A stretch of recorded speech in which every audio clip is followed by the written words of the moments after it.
did, and the two just are not similar. Senator Paul. Thank you for coming today. It's not often that I get to compliment the president. I can probably count the number of times maybe on one hand. But when I first heard that the president was going to come to Congress, boy, was I pleasantly surprised. I was proud that he was my president. I didn't vote for him, and I still am opposed to him quite a few times. But I was proud that he did this.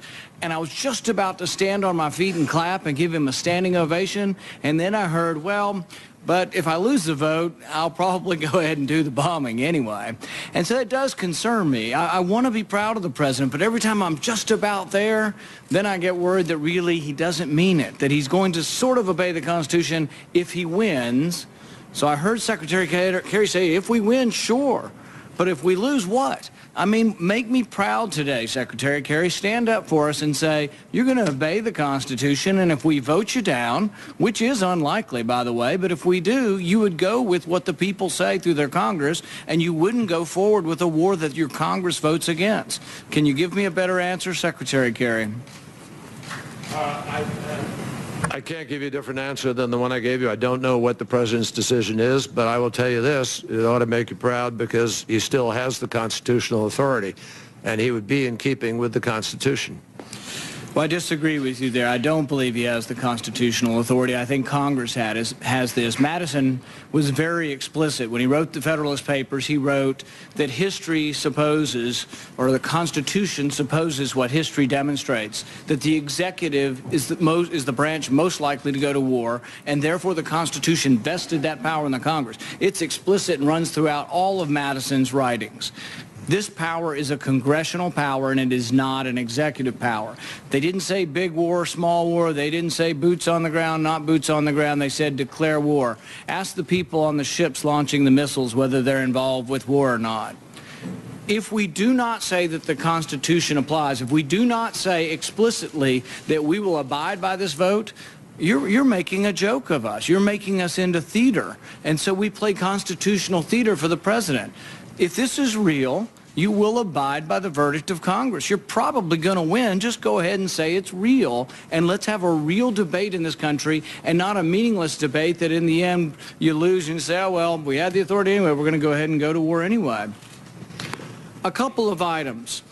Senator, I assure you there's nothing meaningless, and there is everything real. Only if you adhere to what we vote on. Only if our vote makes a difference. Only if our vote is binding is it meaningful. And I will leave to the man who was elected to be President of the United States the responsibility for telling you what his decision is if and when that moment came. But the president intends to win this vote, and he's not going to make prior announcements. We've had a lot of discussion about, whether or not we're going to make the world safer with this. Somehow we're going to have less chemical weapons. But I think that's an open question. And I think it's conjecture at best. You can say, oh, well, we think Assad will be less likely to launch chemical weapons after this.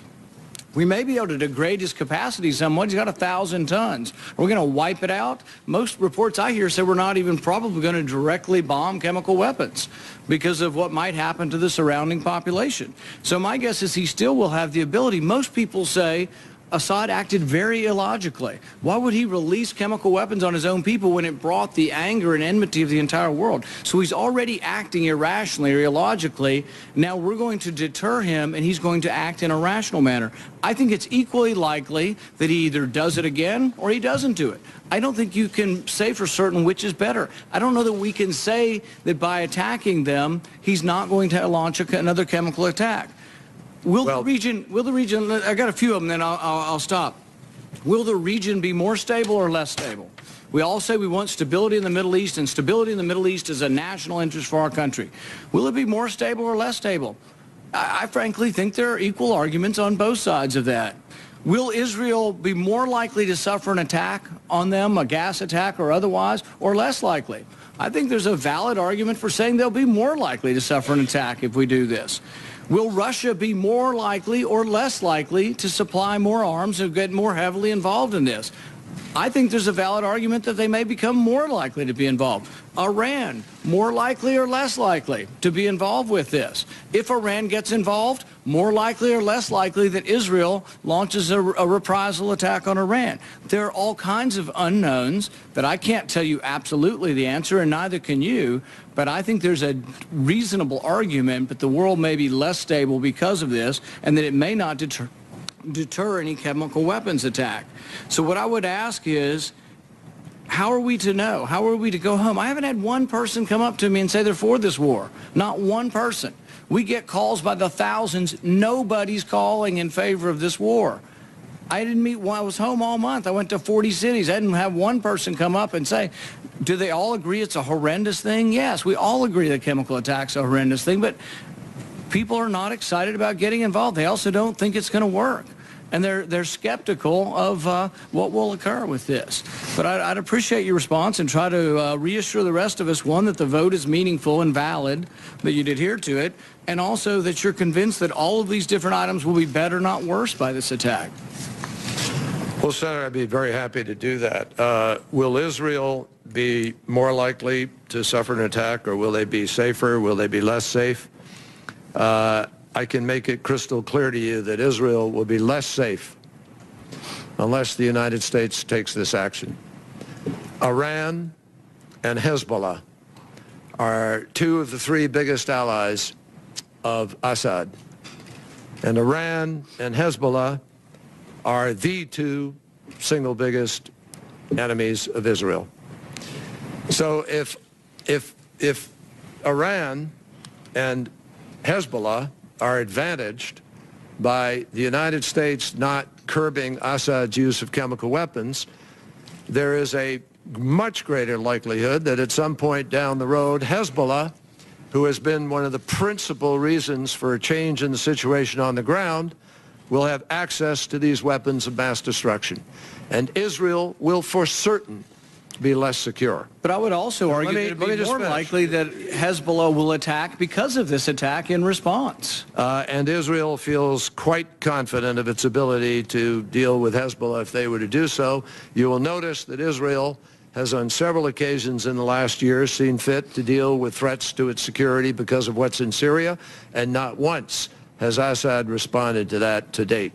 I think there are a bunch of things we should talk about in a classified session, but let me just make it very clear to you that, you ask these questions, will this or that be more likely to happen or not likely to happen? If the United States of America doesn't do this, Senator, is it more or less likely that Assad does it again? You want to answer that question? I don't think it's known. I don't think is it more or less likely that he does it again? You have the attack. I think it's unknown whether it's more or less likely whether you have the attack. Senator, it's not unknown. If the United States of America doesn't hold them accountable on this with our allies and friends, it's a guarantee Assad will do it again. A guarantee. And I urge you to go to the classified briefing and learn that. Secondly, let me just point out to you that with respect to this question of Americans wanting to go to war, you got three people here who have been to war. You got John McCain, who's been to war.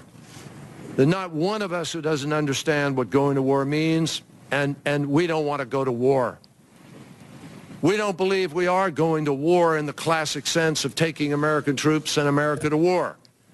The president is asking for the authority to do a limited action that will degrade the capacity of a tyrant who has been using chemical weapons to kill his own people. But I think by doing so, you announce... It's limited. By doing so, you announce in advance that your goal is not winning. But that's not. And I think the last 50 years of secretaries of defense would say, Senator, if your goal is not to win, you shouldn't be do involved. you want to go to war in Syria? Of course not. Everybody, 100% of Americans will say no. We say no. We don't want to go to war in Syria either. It's not what we're here to ask. The president is not asking you to go to war. He's not asking you to declare war. He's not asking you to send one American troop to war. He's simply saying we need to take an action that can degrade the capacity of a man who's been willing to kill his own people by breaking a nearly 100-year-old prohibition, and will we stand up and be counted to say we won't do that? That's not, I just don't consider that going to war in the classic sense of coming to Congress and asking for a declaration of war and training troops and sending people abroad and putting young Americans in harm's way. That's not what the president is asking for here.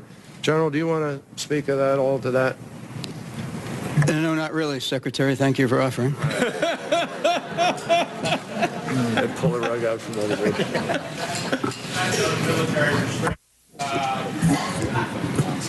Great. Thank you to all of you. This has been a good discussion.